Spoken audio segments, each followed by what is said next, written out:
오늘 함께 나누신 말씀은 창세기 47장 27절에서 31절까지의 말씀입니다.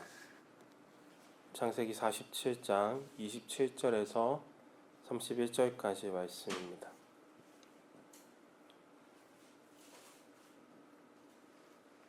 다 찾으신 줄로 알고 함께 합독하도록 하겠습니다. 이스라엘 족속이 애굽 고센 땅에 거주하며 거기서 생업을 얻어 생육하고 번성하였더라. 야곱이 애굽 땅에 17년을 거주하였으니 그의 나이가 147세라.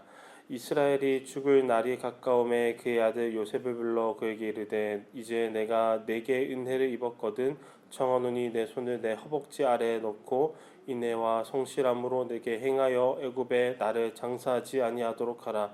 내가 조상들과 함께 눕거든 너는 나를 애굽에서 메어다가 조상의 묘지에 장사하라. 요셉이 이르되 내가 아버지의 말씀대로 행하리이다.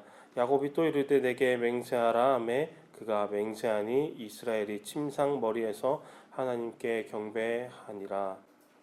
야곱과 그의 가족 70명은 기근을 피하여서 애굽 땅의 고센 땅이라는 곳으로 이주하였었습니다. 처음에 애굽에 왔을 때 바로 왕 앞에서 선 그 야곱은 자기의 인생을 이렇게 고백합니다. 내 나그네 길이 세월이 130년이니이다. 내 나이가 얼마 못되니 우리 조상의 나그네 길의 연조에 미치지 못하나 험악한 세월을 보내었나이다 라고 고백합니다. 아마도 이렇게 고백한다는 것은 자신의 삶이 이제는 끝이 나고 있다라는 것을 야곱이 조금은 인지했었던 것 같습니다. 모든 사람이 그렇듯이 야곱도 죽어야 했습니다. 성경은 죽음에 대하여서 분명하게 말하고 있는데요. 히브리서 9장 27절에 보니까 이렇게 기록하고 있습니다. 한 번 죽는 것은 사람에게 정해진 것이요 그 후에는 심판이 있으리리. 죽음은 불가피합니다. 그렇기에 우리가 날마다 잊고 살아가지만은 우리는 점점 더 죽음을 향하여서 걸어가고 있다라는 것입니다. 오늘 우리는 어제보다 우리의 인생의 끝으로 24시간 더 가까이 가 있습니다. 삶을 살아가는 동시에 우리는 죽음을 외면하여서는 안 되는 것입니다. 오늘 본문은 야곱이 죽음에 대하여서 직면하는 모습, 죽음을 준비하는 모습을 우리에게 보여주고 있습니다. 그래서 죽음을 앞둔 야곱은 요셉을 불러서 한 가지 간곡한 부탁을 하는데요. 나를 애굽에 장사하지 말고 가나안 땅 조상들의 묘지에 묻어달라라고 부탁하는 내용이 바로 오늘 본문의 내용입니다. 27절에 애굽으로 이주하여서 온 야곱의 가족들이 고센 땅에서 생업을 얻었다라고 이야기해주고 있습니다.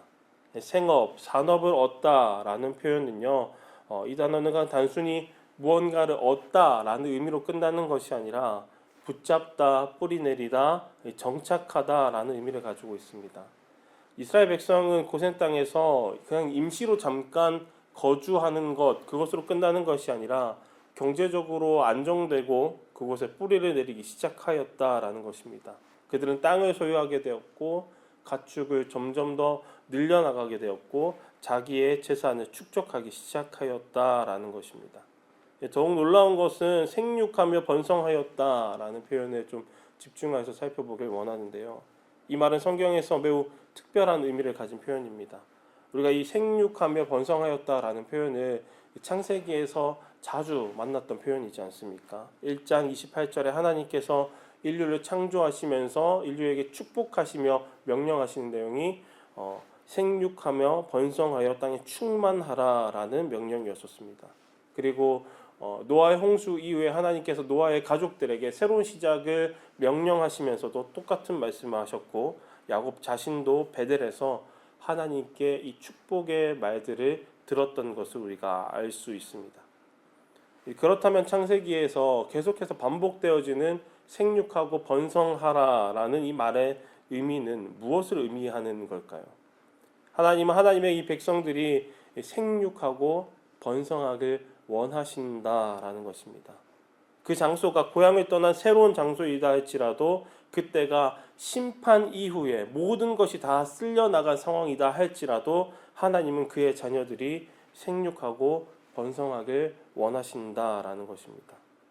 그런데 이 생육하고 번성하는 것은 단순히 세상에서 경제적으로 성공하여라 라는 그런 의미를 가지고 있는 것이 아닙니다. 하나님 안에서 생육하고 번성하라 라는 것입니다. 하나님의 창조 목적대로 생육하고 번성하라는 것입니다. 하나님의 약속대로 생육하고 번성하라는 것입니다. 지금 야곱의 가족이 비록 약속의 땅이 아니라 타국에 있다 할지라도 애굽에 있지만 여전히 생육하고 번성하였다라고 성경은 평가하고 있습니다. 성경이 왜 이 타국 땅에 약속의 땅이 아닌 애굽 땅에 있는 이 야곱의 가족들에 대해서 생육하고 번성하고 있다라고 평가하는 것입니까? 그 이유는 하나님의 언약은 여전히 성실히 지켜지고 하나님의 능력은 약속의 땅이든 애굽의 땅이든 심판 후 황폐해진 땅이든 상관없이 하나님의 능력은 전능하시다라는 것을 보여주는 것입니다. 새로운 위기의 성도 여러분, 이 믿음을 가졌으면 좋겠습니다. 하나님의 백성은 어떠한 환경에 있든지 하나님의 축복 아래에 있다라는 이 믿음을 가지고 살아가시기 바랍니다. 설령 내가 있는 그 직장이 복된 곳이라 여겨지지 않아도, 내 가정이 어려움을 당하고 있어도, 내 삶에 그 어떠한 것도 마련되어 있지 않는다 하여도 저와 여러분들은 하나님의 축복 아래에 있는 하나님의 백성들이라는 것을 잊지 마시기 바랍니다. 하나님은 우리를 청지기로 보내셨습니다. 아무리 부족해 보이는 곳이다 할지라도 저 여러분들에게 맡길 것이 있기 때문에, 우리가 돌보아야 할 것이 있기 때문에 그 자리에 저 여러분들을 보내셨다라는 것입니다. 내게 주어진 상황과 환경에서 하나님께서 나에게 맡기신 것이 무엇인지 발견하시기 바랍니다. 그리고 그것들을 돌보며 관리하며 충실히 감당하여 생육하고 번성하는 축복을 누리시길 바랍니다. 28절을 보니까요, 야곱의 나이가 147세까지 산 것을 말해주고 있습니다. 아브라함은 175세, 그리고 아버지 이삭은 180세까지 살았습니다. 그에 비하면은 야곱의 인생은 그들에 비하면은 짧은 것이라고 이야기할 수 있습니다. 그러나 그의 생애를 살펴보면은 야곱 자신도 자신의 삶을 험악한 세월이라고 평가할 정도로 고난의 연속이었었습니다. 스스로 자신의 삶을 험악한 세월이라고 평가하고 있지만 하나님은 그의 삶을 어떻게 평가하시겠습니까? 하나님께서 아브라함과 이삭과 야곱의 생애를 이 세 사람의 인생의 길이를 비교하시면서 길게 산 이삭의 인생에 대해서 좋게 평가하시고 그에 비하여 짧게 산 야곱의 인생은 나쁘게 평가하시는 분이실까요? 우리의 삶에 대한 하나님의 평가가 아마도 인생의 길이를 기준으로 한 평가는 아닐 것입니다. 삶의 길이가 아니라 오히려 그 삶의 깊이와 밀도로 하나님은 평가하실 것입니다.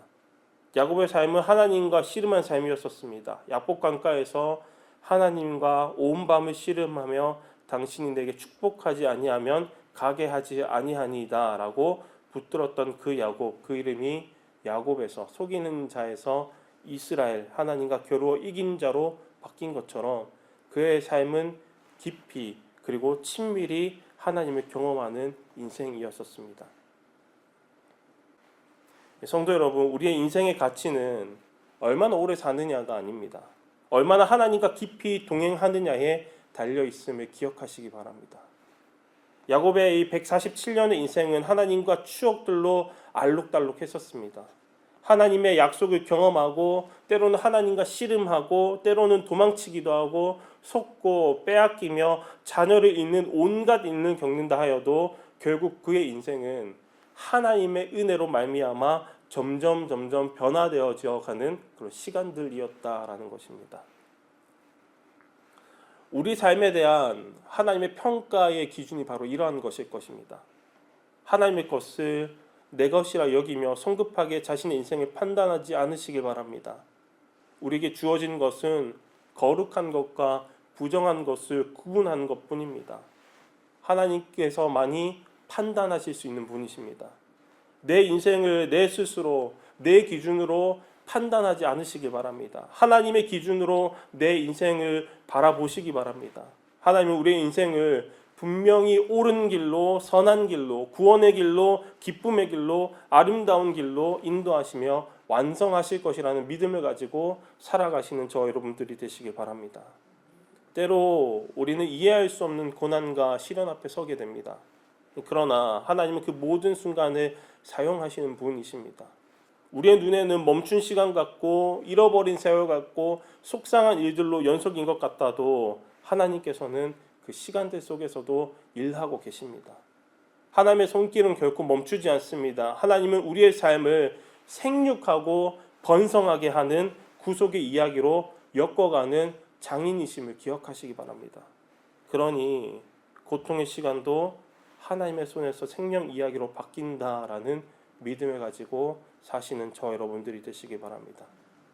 이어서 29절에서 31절을 보면은 야곱이 죽기 전에 아들에게 부탁하는 장면을 보게 됩니다. 야곱의 마지막 부탁은 매우 엄숙한데요. 요셉에게 자신의 이 허벅지 밑에다가 손을 넣으라고 이야기합니다. 그리고 애굽에 자신을 장사하지 마라라고 이야기합니다. 이와 같은 장면이 또 있었죠. 창세기 24장에 아브라함이 자신의 종에게 아들 이삭의 혼처를 알아봐달라, 배우자를 찾아오라고 명령하면서 맹세를 받을 때 이러한 행동을 하였었습니다. 허벅지 밑에 손을 넣다라는 이것은요, 고대 근동의 맹세 의식 중에 하나였었습니다. 허벅지가 의미하는 것은 생식 능력 그리고 후손, 하나님께서 약속하신 이 자손을 상징하는 부위였었는데요. 따라서 이 행위는 단순히 아들에게, 요셉에게 나의 장례를 이렇게 치러달라라고 장례를 부탁하는 의미가 아닙니다. 허벅지 밑에 손을 넣는다라는 이 표현을 보면서 우리가 이 의미를 생각해 보면은 오히려 후손을 약속하신 하나님의 언약을 요셉이 떠올리길 원하는 야곱의 의도라는 것입니다. 조금 쉽게 설명해 드릴게요. 요셉아, 하나님께서 아브라함과 이삭과 내게 약속하신 그 언약을 기억해라. 나는 그 언약을 소망하며 그 언약이 이루어질 약속의 땅에 내 마음을 묻는다. 내 마음이 묻힌 그곳에 내 몸도 묻어 주어라. 바라는 것은 너도 그 약속의 땅에 너의 언약을 향한 소망을 두길 바란다. 그러니 너는 그 언약을 이어가라라는 그런 의도로 야곱이 요셉에게 허벅지 아래 손을 넣게 한 것입니다. 하나님은 아브라함과 이삭과 야곱에게 중대한 약속들을 계속 하셨지 않습니까? 그분은 그들을 하늘의 별처럼 또는 바닷가의 모래처럼 큰 민족으로 만드심으로써 복을 주시겠다고 하나님은 약속하셨습니다. 그리고 그들에게 그들과 그들의 자손의 소유가 될 땅을 주시겠다고 약속하셨습니다. 이 약속은 언제나 계속해서 주어졌었고 확인되어져 왔습니다. 따라서 야곱은 가나안 땅 조상들의 묘지에 자신을 묻어달라고 한 것입니다. 하나님은 반드시 약속의 땅에서 하나님의 약속을 이룰 것이다. 그래서 나는 죽음 앞에서도 하나님의 약속을 붙든다. 이 마음으로 자녀에게 부탁하며 자신의 신앙을 유산으로 남기는 장면이라는 것입니다. 성도님들, 우리의 신앙은 죽음의 순간에서도 드러나야 합니다. 죽음은 우리의 믿음을 하나님과 사람들 앞에서 가장 분명하게 드러낼 수 있는, 우리의 신앙을 분명히 드러낼 수 있는 도구가 됩니다. 가장 진실한 나의 마음이 드러나는 순간이 바로 죽음의 순간이기 때문입니다. 이 시간 한번 스스로 답해 보셨으면 좋겠습니다. 내가 무엇을 향하여 살아왔는가? 내가 무엇을 소망하며 살아왔는가? 나는 죽기까지 무엇을 나타내길 원했는가? 한번 이 질문에 답해 보셨으면 좋겠습니다. 아마 잘 아시는 것처럼, 그리고 그렇게 살아오셨는 것처럼 성도님들께서도 하나님을 드러내기 위하여서 지금까지 살아오셨을 것입니다. 하나님을 드러내는 삶이 신앙생활인 것입니다. 죽음 앞에서도 하나님을 소망하는 것이 바로 믿음인 것입니다. 우리는 이 믿음을 다음 세대에게 넘겨주어야 합니다. 애굽은 번역의 땅이었었습니다. 야곱은 그곳에서 17년이란 세월 동안 평안을 누렸다 합니다. 손자들을 보며 가족이 번성하는 것을 보며 행복한 노년을 보냈었습니다. 애굽의 화려한 궁전과 요셉의 권세 아래서 그 어떤 것도 부족함 없이 말년을 보냈습니다. 하지만 야곱에게 있어서 애굽은 약속의 땅이 아니었었습니다. 그가 진정으로 속한 곳은 하나님께서 아브라함에게 약속하셨던 가나안 땅이었었습니다. 막벨라굴, 아브라함이 고작 400세겔의 은을 주고 산 그 묘지, 그곳을 향하여서 계속해서 이런 다짐으로 그 말년 17년을 살았지 않겠습니까? 나는 애굽 사람이 아니다. 나는 약속의 땅에 속한 자다. 비록 내 몸이 죽어도 나는 하나님께서 약속하신 그 땅에서 언약이 이루어질 것을 소망한다. 말씀을 마치고자 합니다. 번영의 땅 애굽에서 평안하게 살다가 죽는데 왜 야곱은 굳이 자신의 시신을 가나안으로 옮겨달라고 요청했을까요? 하나님의 언약을 죽는 순간에도 야곱은 소망하였기 때문에 이 요청을 하는 것입니다. 하나님의 뜻이 이루어지길 소망했기 때문입니다. 그는 자신의 죽음조차도 하나님의 뜻이 이루어지는 데 쓰이길 원했던 것입니다. 성경은 생명의 책입니다. 그래서 임종 장면을 그리 길게 서술하진 않습니다. 아브라함의 죽음은 단지 두 절로 묘사되고 이삭과 요셉의 죽음도 그저 간단하게 언급될 뿐입니다. 신약 성경에서 위대한 사도 바울을 포함한 아주 중요한 사람들의 죽음은 기록조차 되어 있지 않습니다. 그런데 야곱의 죽음 이야기는 창세기 47장 끝에서 시작하여서 50장 중간까지 4장에 거쳐서 기록되고 있습니다.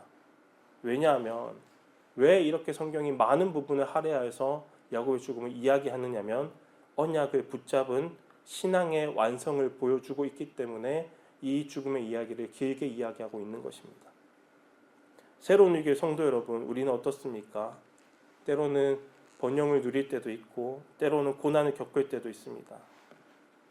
하지만 중요한 것은 우리가 끝까지 죽는 순간까지도 무엇을 붙잡고 사느냐가 중요하다라는 것입니다. 저 여러분들은 이 땅에 순례자로 살아가고 있다는 것을 기억하시기 바랍니다. 저 여러분들은 본향을 향하여 걸어가고 있다는 것을 기억하시기 바랍니다. 그래서 우리의 인생은 죽음이 불가피합니다. 날마다 죽음이 우리를 향하여, 우리가 죽음을 향하여 날마다 걸어가고 있습니다. 그러나 그리스도인은 죽음을 두려워하지 않는 사람들입니다. 왜냐하면 그 죽음의 순간마저도 하나님의 뜻이 이루어지기 때문입니다. 저 여러분들의 인생의 마지막 날에 하나님께 이렇게 고백할 수 있었으면 좋겠습니다. 주님, 저는 평생 순례자로 살아왔습니다. 때로는 넘어지고 때로는 실패했지만 하나님의 약속을 확신하며 이 땅에서의 여정을 이제 마칩니다. 제가 하나님의 약속의 완성을 보지는 못하지만 그럼에도 불구하고 나는 이 약속이 이루어지리라 믿습니다. 이루어지길 소망합니다. 왜냐하면 하나님이 나를 한순간도 떠나지 않으셨고 하나님이 나를 한순간도 버리지 않으셨기 때문입니다. 이러한 믿음으로 오늘도 내일도 우리의 인생의 마지막 날까지 하나님의 약속을 붙잡고 그 약속이 내 삶에서 드러나길 소망하시며 살아가시기 바랍니다. 야곱이 약속의 땅을 바라본 것처럼 우리도 예수 그리스도 안에서 완성될 새 하늘과 새 땅을 바라보며 그리고 바라며 소망하며 살아가는 저 여러분들이 되시기를 간절히 소망합니다.